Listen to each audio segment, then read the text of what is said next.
사람이 세상을 살면서 수많은 스승을 두게 됩니다. 태어나면서부터 스승은 가정의 스승으로서 아버지와 어머니가 되겠고, 성장 과정 속에 수많은 스승을 두면서 인생의 여러 면으로 성장하게 된 것입니다. 그러나 우리에게 영원한 스승이 되시는 분은 예수 그리스도 한 분밖에 없는 줄로 믿습니다. 예수님께서는 종종 예수님과 우리와의 관계를 비유라고 하는 내용을 통해서 우리에게 말씀하시고는 합니다. 그 가운데 포도나무 비유를 통해서 예수님은 포도나무고 우리는 포도나무의 가지와 같다고 말씀했습니다.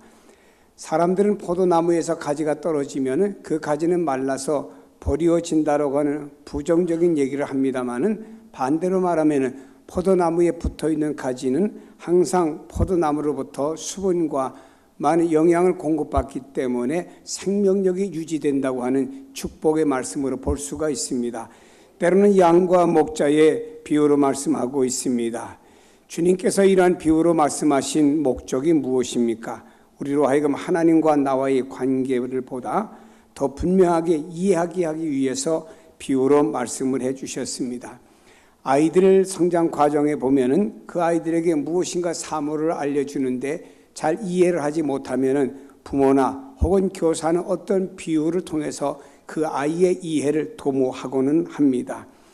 여러분, 주님과 우리와의 관계를 긴밀하고 중요하다고 하는 것을 아무리 말로 하는 것보다 비유를 통해서 나와 너와의 관계는 이렇다라고 설명하면 훨씬 쉽게 이해가 되고 가슴에 와 닿기 때문에 주님께서는 이런 비유의 방법을 쓰신 것을 보게 됩니다.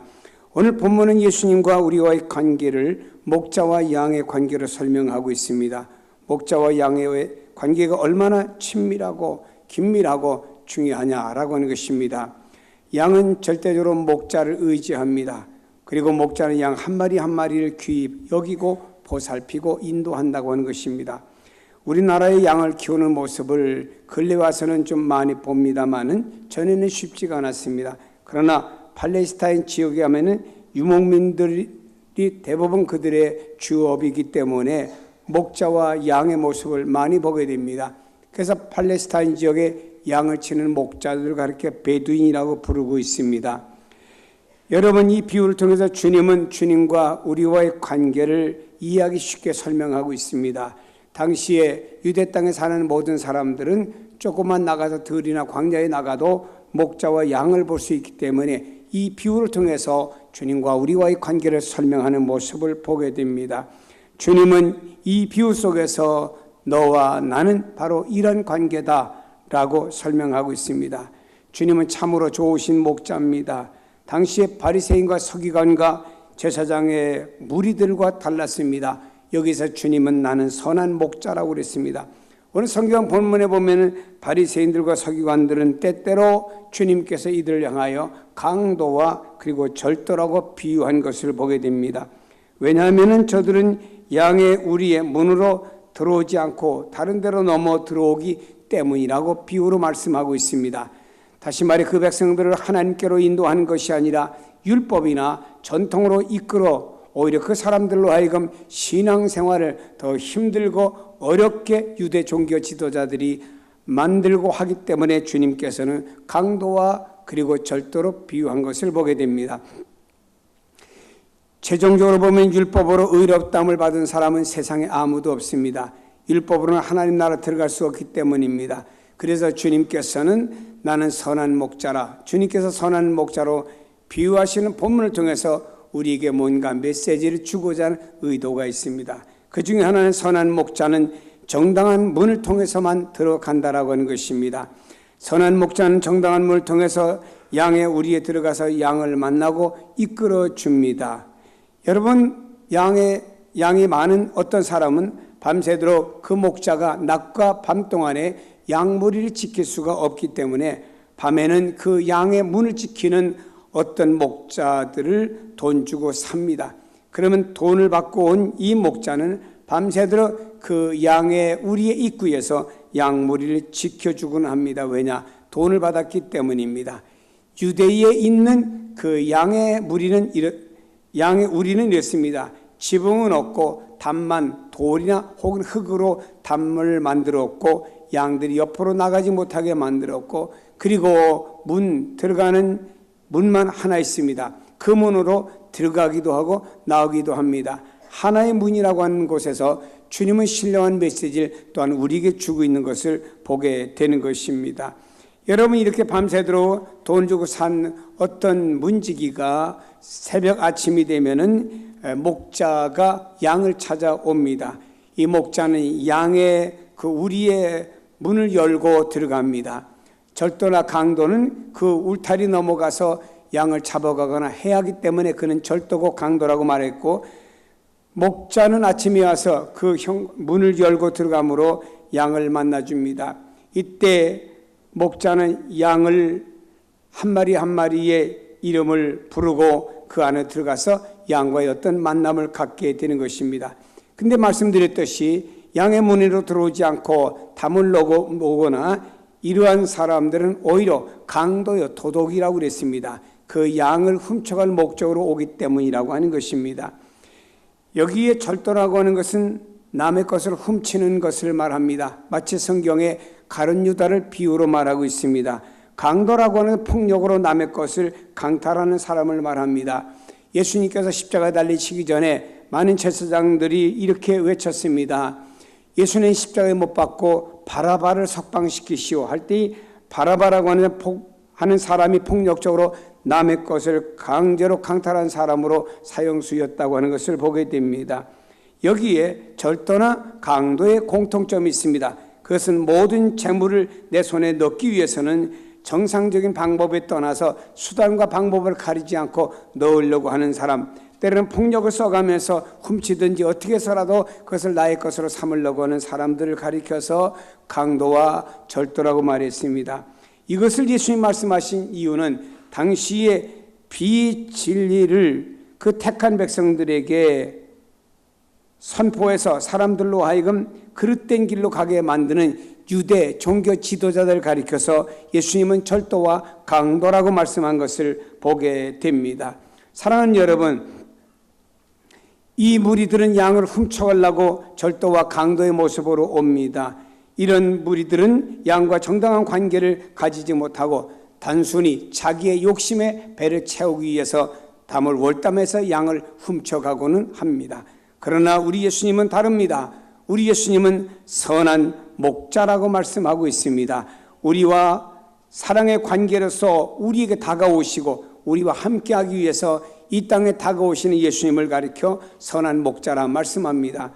예수님을 통해서만이 하나님께 나갈 수가 있기에 예수님을 말씀하시기를 다른 이름으로서는 구원받을 수가 없고 나 예수 그리스도가 하나님께 나가는 길이요 진리요 생명이라고 말씀하시면서 나 예수를 통하지 않고는 하나님께로 나갈 사람이 아무도 없다고 주님은 말씀해 주셨습니다.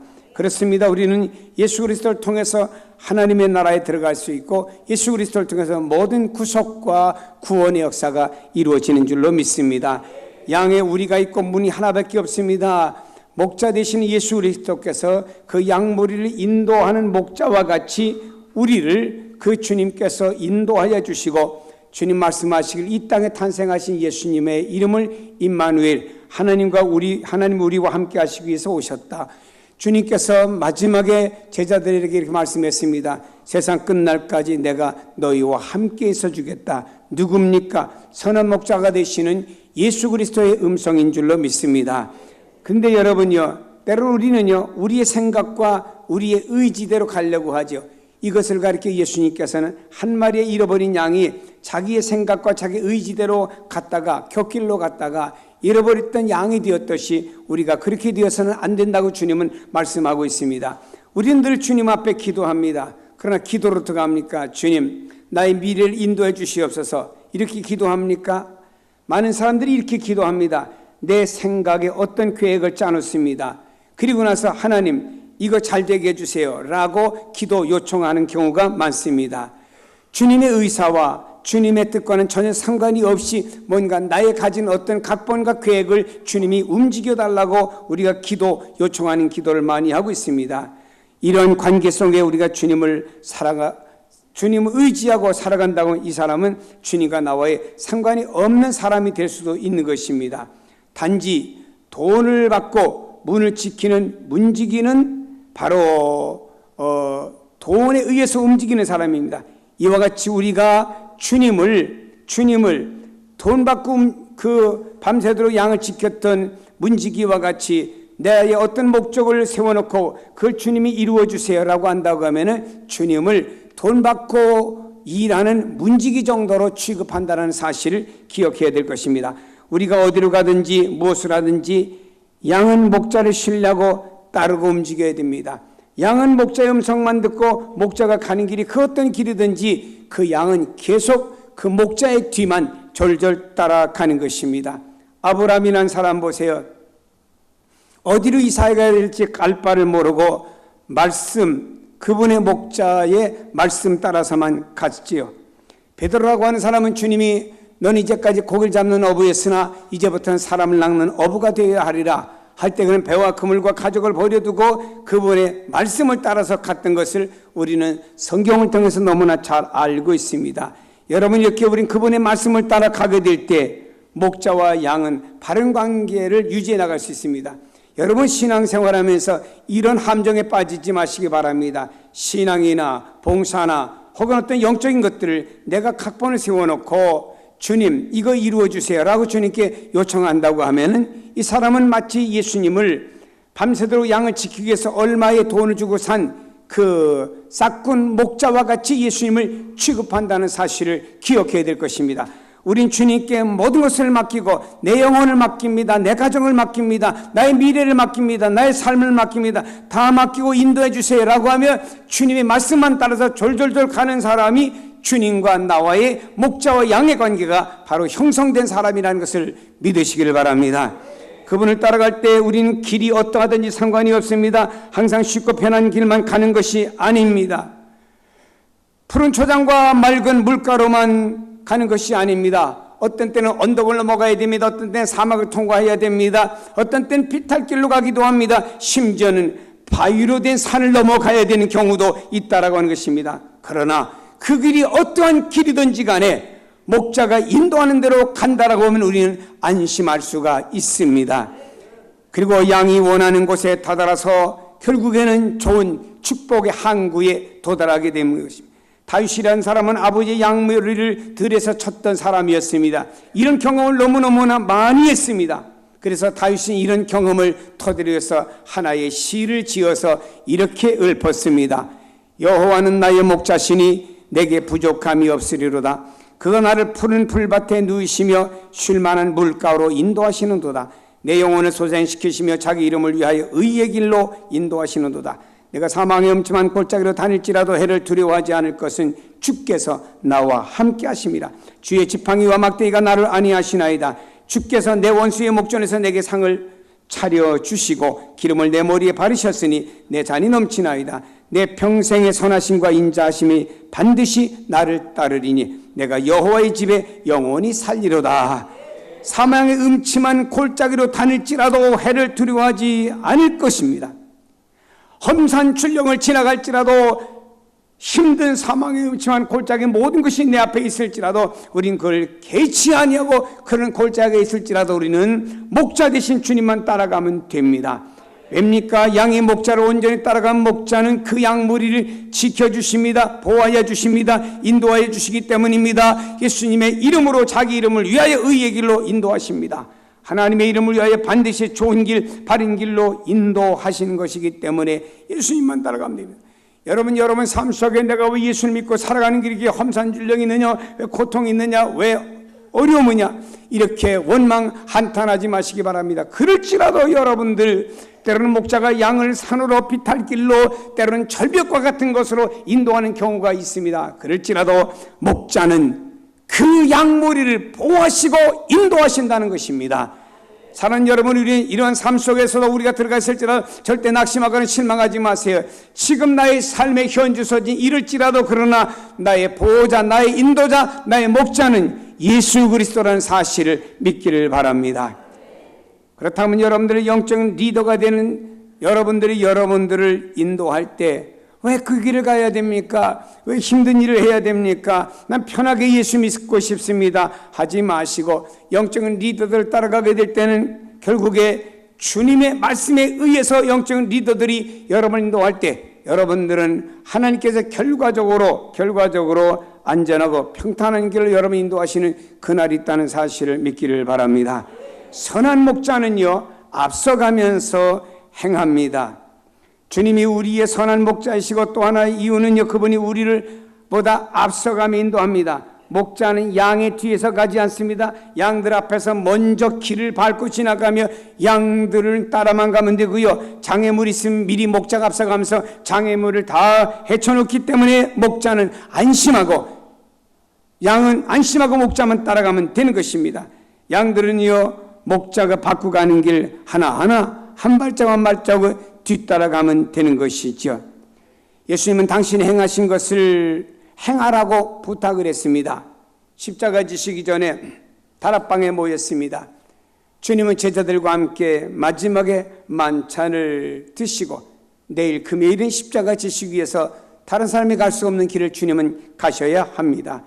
주님께서는 이때 여러 이야기하고 있는 제자들에게 태야에다 물 한 그릇 떠다가 수건 하나 두르시고는 발을 씻기 시작했습니다. 그랬더니 베드로가 깜짝 놀래가지고, 당시에는 노예가 주인의 발을 씻기는데 어떻게 스승이 제자의 발을 씻깁니까? 그럴 수 없습니다라고 했을 때 주님께서 말씀했습니다. 내가 내 발을 씻기지 않으면 너는 나와 상관이 없다. 그때 베드로는 그럼 날 목욕시켜 주세요. 주님 말씀하시길 이미 목욕한 자는 발밖에 씻을 것이 없다.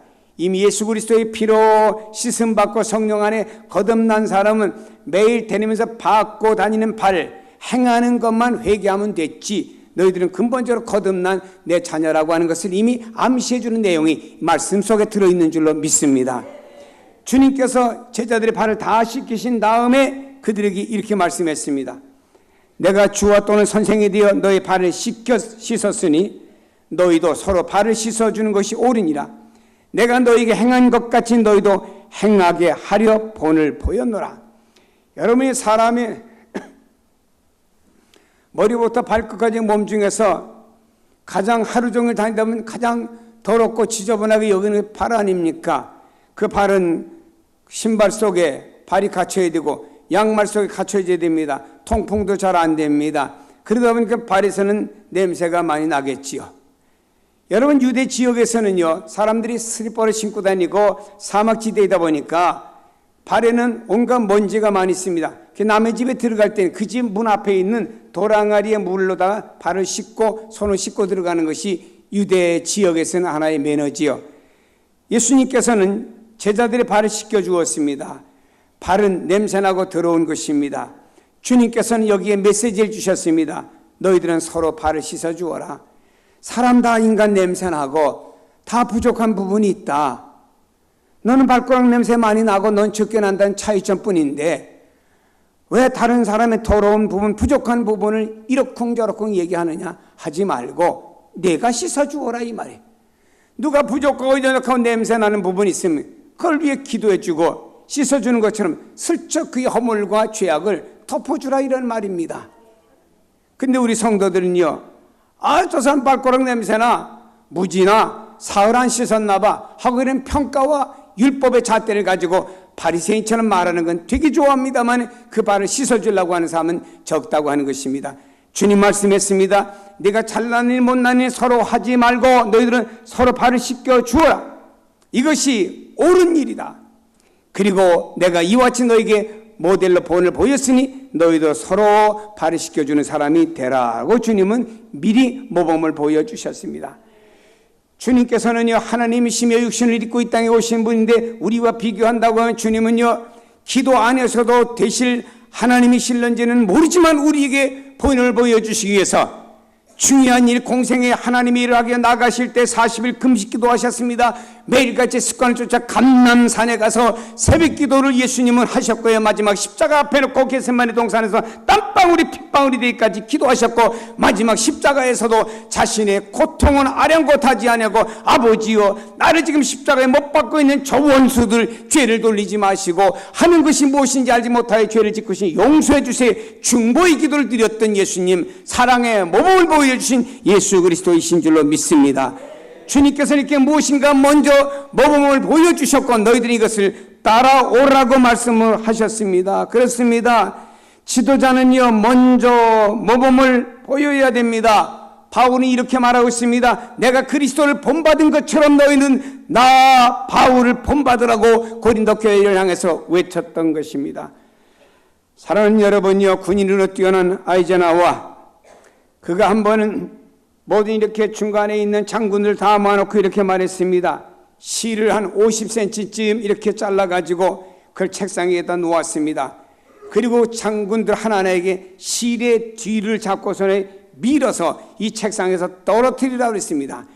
이 장군들은 실을 잡고 밀으니까 실이 구부러는 져도 앞으로는 1cm도 가지를 못했습니다. 나중에 가서 여기 있는 아이젠하워 장군이 그 실을 앞에서 쭉 당기니까 실이 끝까지 다 이 상에서 책상에서 끝까지 가게 되었습니다. 그리고 난 다음에 아이젠하워가 이렇게 말했습니다. 지도자는 앞에서 솔선수범한 것이다. 짐승은 뒤에서 몰아도 사람은 앞에서 인도하는 것이다.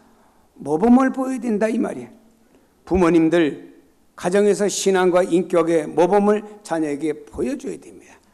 우리 모든 크리스찬들은 말입니다. 세상에 나가서 우리가 모범을 보여줘야 됩니다. 왜 이 땅에서 많은 안티한 사람들이 매스컴에 혹은 어떤 이메일에 기독교에 대해서 부정적으로 기독교인에 대해서 올라 있습니까? 그것은 우리가 앞에서 이렇게 사는 것이 그리스도의 삶이다 보여주지 못하기 때문에서 이런 것이 나타나니까, 여기 여러분 사명감을 가지시고 나 한 사람은 한 사람이 아니다.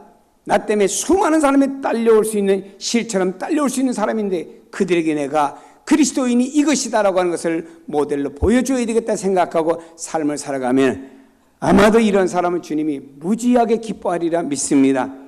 참 교육이 무엇인가요? 참 교육은 모범을 보이는 것입니다. 내가 먼저 하지 않고 남들에게 요구하는 것은 위선입니다. 그리고 거기엔 영향력이 없다라고 하는 것입니다.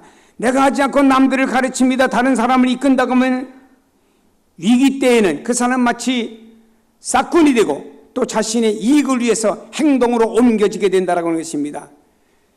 저는 여러분 이번에 세월호 사건을 통해서 리더라고 하는 사람이 얼마나 중요한가를 깨달아 보게 되었습니다. 아마 다 통감했을 겁니다. 선장과 선원들이 먼저 배에서 탈출하는 충격은 세계의 조롱거리가 되었고요. 국가의 재난 대처에 해결하는 국가의 기관장 그리고 수장들 무능력함을 국민은 분노하며 폭발하고 있습니다. 이렇게 끝나고 나서 매스컴들이 얘기를 합니다. 만일에 이 사람들이 탈출하지 않고 배 안에서 위급한 상황을 직감한 다음에 빨리 배 안에 있는 분들 올라와서 탈출하세요라고 했다고 하면 이렇게 많은 사람은 죽지 않았을 텐데라고 하면서 매스컴에서 너무 안타깝고 아쉬워서 또 울부짖는 그 부모들과 그리고 국민들이 모두 다 우울증에 걸릴 만큼 이렇게 우리나라가 어렵다는 얘기를 하는 것을 들어봤습니다. 여러분, 말만 떠벌리는 지도자, 무능한 지도자, 명령만 내릴 줄 알고 으르렁 엄포 내리는 지도자들, 정치가들을 보면서 우리는 리더의 중요성이 얼마나 큰지를 절감하고 통감할 수가 있는 것입니다. 지도자의 중요성은 아무리 강조해도 지나치지 않는 것입니다. 사랑하는 여러분, 예수님은 참으로 좋은 목자십니다. 말 그대로 선한 목자인 줄로 믿습니다. 우리가 예수님을 따라갈 때 우리는 살게 될 줄로 믿습니다. 영혼도 삽니다. 모든 범사가 예수님 안에서 사는 역사가 일어날 줄로 믿습니다. 그 길이 때로는 험난해 보이고 재미없어 보이고 아무것도 얻을 수가 없는 것 같이 보일지를 모르지만 그러나 여러분 순종하고 따라가세요. 시편 23편의 말씀과 같이 언젠간 우리를 푸른 초장과 맑은 시냇가로 인도할 것입니다. 그리고 우리에겐 진정한 쉼이 그날에 있을 줄로 믿습니다. 사랑하는 여러분, 원치 않게 사망의 음침한 골짜기로 지나가는 상황일지라도 주께서 당신의 지팡이와 막대기로 우리를 지키시고 인도하신다는 사실을 믿으세요. 왜 여러분 어떤 삶 속에서 왜 절망이다, 더 이상 길이 없다라고 왜 생각을 합니까? 그건 내 생각이고 현실의 상황일 뿐이지, 미래를 아시고 인도하신 하나님께서 주여 내가 사망의 음침한 골짜기로 다닐지라도 난 두려워하지 않습니다. 이유는 주님의 지팡이와 막대기가 나를 안위하시고 인도하시기 때문입니다. 생각하면서 그분을 의지하고 그분의 말씀에 순종하여 나간다고 하면 여러분의 미래는 달라질 줄로 믿습니다. 이 믿음을 가지고 나가시길 바랍니다. 그 안에 생명이 있습니다. 영적인 성장이 있습니다. 안식이 있습니다. 영원한 삶이 그 안에서 보장을 받는 줄로 믿습니다. 우리는 이 참목자가 되신 예수 그리스도, 그분을 잘 졸졸졸졸 양무리가 따라가는 것처럼 그분을 따라가세요. 갈 바가 무엇인지 몰라도 내가 계획과 모든 걸 세워놓지 마시고 주님의 인도하심 따라 그것이 어디든지 나는 주님을 따르겠습니다 하고 인도 따라 가는 겁니다. 거기에 행복도 있고 평안도 있고 무엇이 다 있습니다. 오늘날에 많은 사람들이 가진 것도 많고 현 시대가 살기 좋은 것은 사실인데 왠지 마음의 만족이 없고 불안하고 초조하고 이런 것들을 갖다 사람들은요 해소하려고 이 세상의 어떤 방법을 다 동원하지 않습니까? 그것은 진정 여러분에게 안식이 되지 못합니다. 순간밖에 못 됩니다. 마치 마약을 먹었을 때, 마약 주사를 맞았을 때 순간은 행복해 하는지 모르지만 그걸 깬 다음에 허무가 더 커지듯이 말입니다. 그러나 우리가 우리의 목자 되신 주님을 따라갈 땐 그 길이 비록 험난하고 힘든 길인지는 몰라도 거기에 행복이 있고 기쁨이 있고 만족이 있고 축복이 있고 우리 안에 안식이 넘치는 줄로 믿습니다. 여러분, 우리의 진정한 목자가 되시는 예수 그리스도, 평생 그분을 영적인 스승으로 모시고 그분을 잘 따르며 여러분 주변에서 여러분 영적으로 리더하는 여러 주변에 그 영적인 스승들이 있으면 그분들 리더에 잘 맞추어서 여러분들이 영적으로 크나큰 도움을 얻는 성도가 다 되기를 예수님의 이름으로 축복합니다.